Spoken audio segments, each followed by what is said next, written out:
Welcome back. Right now, breaking news, Pope Francis getting ready to depart his residence at St. Charles Borromeo, thank you, Seminary in Philadelphia. It's a beautiful seminary out on Philadelphia's main line. He's going to greet the seminarians there on his way out. We're going to speak with he's going to speak with the oldest priest and youngest seminarian there. After that, he's going to meet with 300 bishops. This is Pope Francis's last day in the United States before heading back to the Vatican.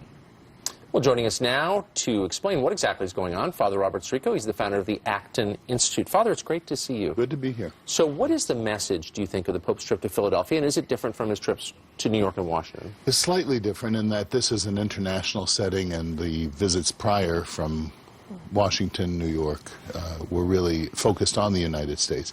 But the message was one of family. I mean, that homily, or spontaneous homily, we were sitting there with the text, the embargoed text, and all of a sudden I think he used 2 lines of the text and went off into this beautifully well-organized statement on the family, tracing it from creation to sin, the devil, the incarnation, the resurrection, wrapping it all up and saying that the family is the emblem of God's love in the world. What was your reaction last night, especially when you listened to some of those families? They gave very candid, very personal accounts of their personal life and the challenges and the fears that they face.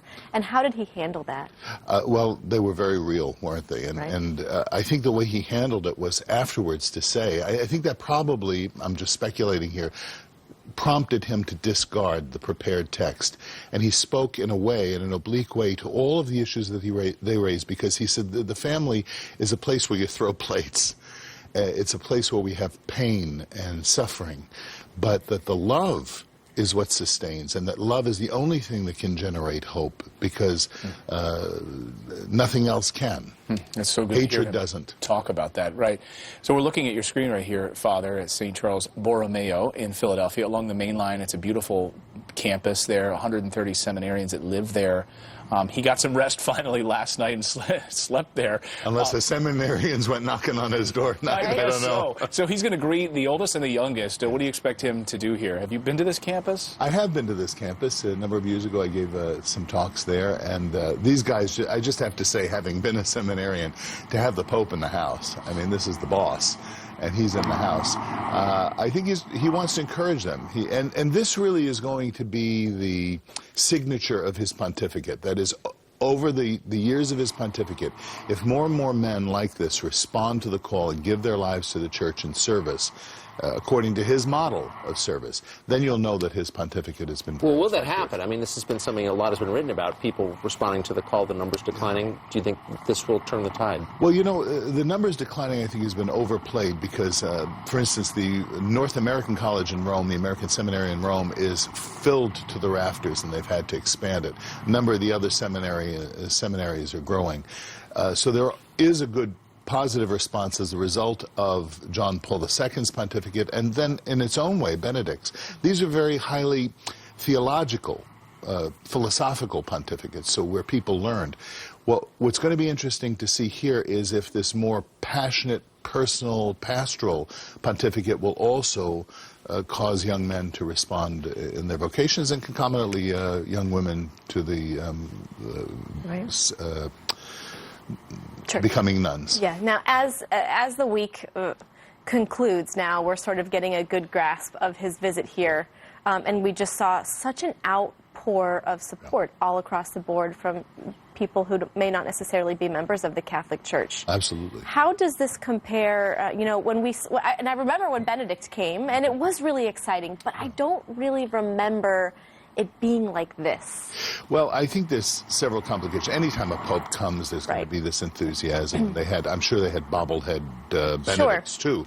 But I think it's the news media that is over the top. I mean, I've been commenting on things like this for 25 years. I have never seen the news media gushing as much as they do now. There are a lot of interesting political reasons that may be going on. I don't know if you want to discuss this on a Sunday morning, but that may be part of it. I'm interested. What are they? Well, I think that a lot of people are misreading and superficially reading this pontificate as being one that will transform the core teachings of the Church on morality.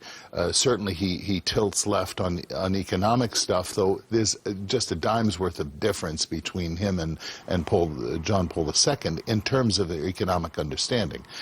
It's the style, it's the personality, it's the vibrancy with which he speaks that's different, not the core teaching.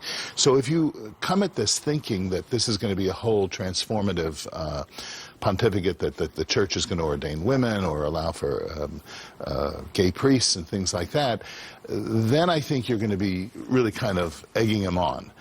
If you see it as more in continuity with the past, and he's given every indication that the dogma is not going anywhere. Especially with the families. Yeah, especially there.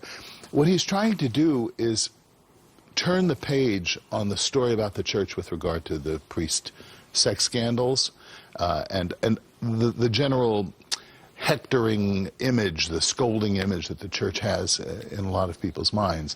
And he's showing another dimension, not something different, not something contradictory, but also this compassionate Jesus who meets the woman caught in the act of adultery, protects her, but in the end also says, sin no more. And Father Sirico joining us this morning as we're looking live right now at St. Charles Borromeo, the big campus, the seminary there in Philadelphia, waiting for the Pope to come out and shake hands. And then, Father, what will the afternoon look like leading up to that massive Mass at 4 p.m. in Philadelphia? You know, you got me there. I have been so busy reading the speeches that I haven't seen the itinerary for the day.